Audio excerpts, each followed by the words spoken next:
ada isu geopolitik yang luar biasa besarnya bersamaan dengan kelahiran Rasulullah Sallallahu Alaihi Wasallam.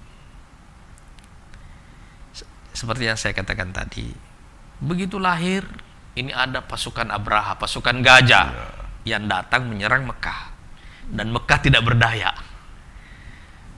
Hanya Allah yang bisa menyelamatkan Mekah dengan mengirimkan burung-burung itu tadi. Dan kalau kita baca itu ya dalam sejarah itu burung yang disebut Tayran Ababil itu ya kecil burungnya. Tapi waktu dia menyerang tubuh, dia nggak langsung mematikan. Dia bikin dagingnya orang itu keluar satu-satu meleleh itu sampai mati.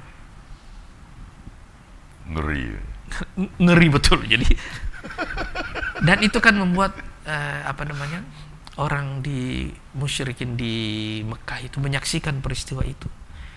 Ini apa makna pertolongan Allah ini?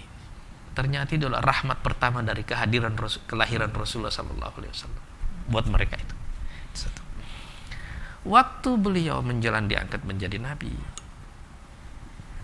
orang Mekah diancam perpecahan karena pembangunan kembali Ka'bah itu dan peletakan Hajar Aswad.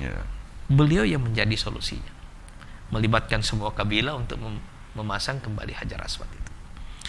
Di awal kenabian beliau ada krisis perang yang nggak pernah selesai antara dua kekuatan utama dunia. Jadi waktu itu dunia ini sistemnya bipolar ya, Persia dan Romawi. Nah sekarang ada perbedaan antara zaman Rasul dengan zaman kita sekarang. Di zaman Rasulullah, dunia ini tidak terlalu terkoneksi. Makanya Jazirah Arab, walaupun secara jarak, kalau sekarang ini kan dekat.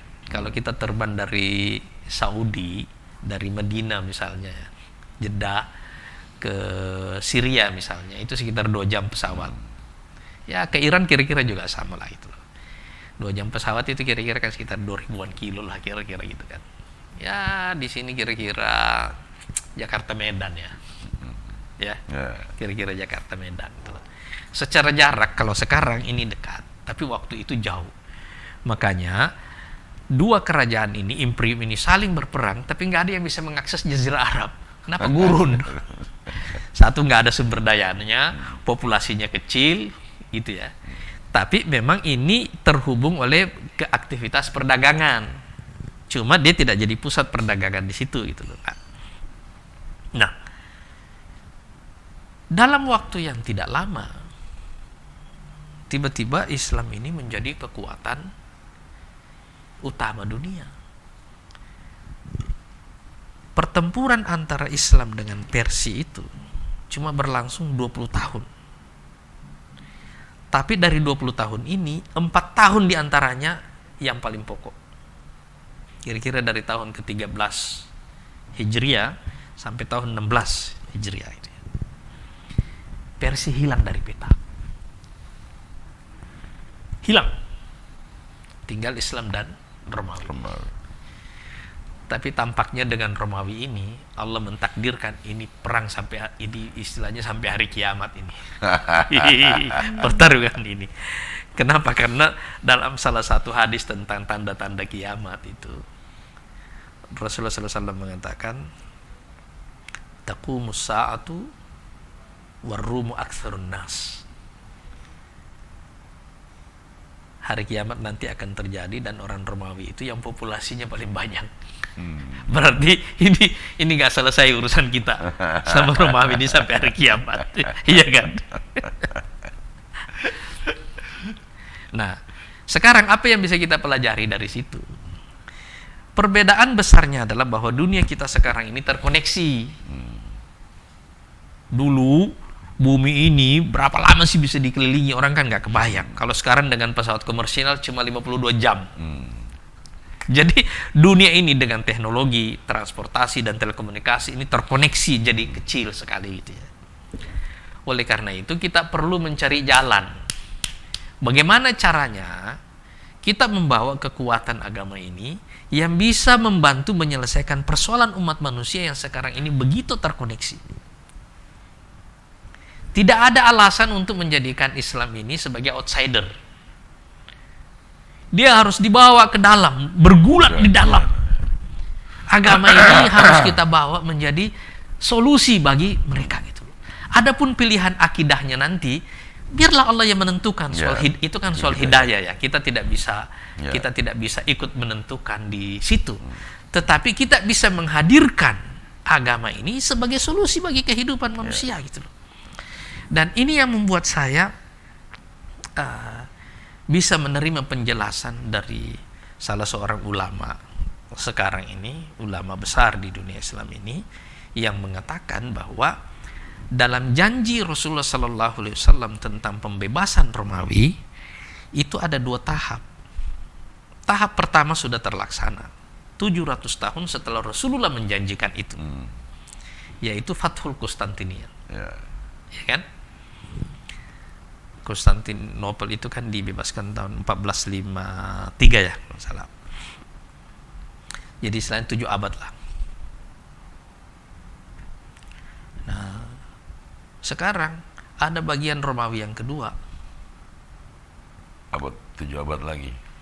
Tapi kata ulama ini, pembebasan itu tidak akan terjadi dengan pedang. Itu dengan lisan. Artinya apa? Orang akan masuk ke dalam agama ini dengan dakwah murni.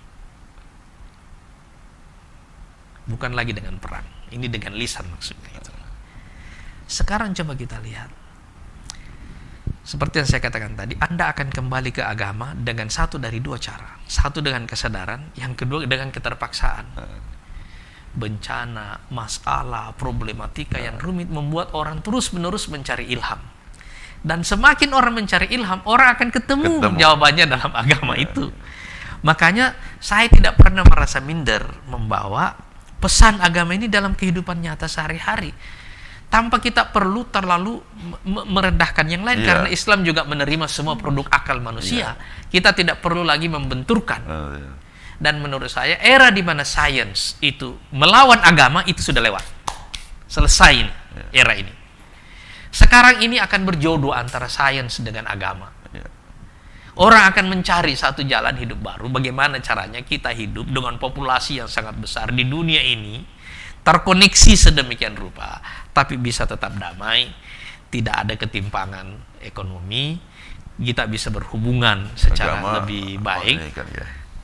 Itu semua dalam situasi itu semuanya, tanpa merusak alam kita, bumi kita. Itu semua pesannya ada di dalam agama. Tapi kita perlu belajar dari Rasulullah Sallallahu Alaihi Wasallam. Belajarnya bagaimana? Bangunlah kekuatan secara bertahap. Kita tidak akan mengalami perang sebanyak yang dialami oleh Rasulullah Sallallahu Alaihi Wasallam. Enggak. So kalau sekarang orang mau perang nuklir, semua akan mati.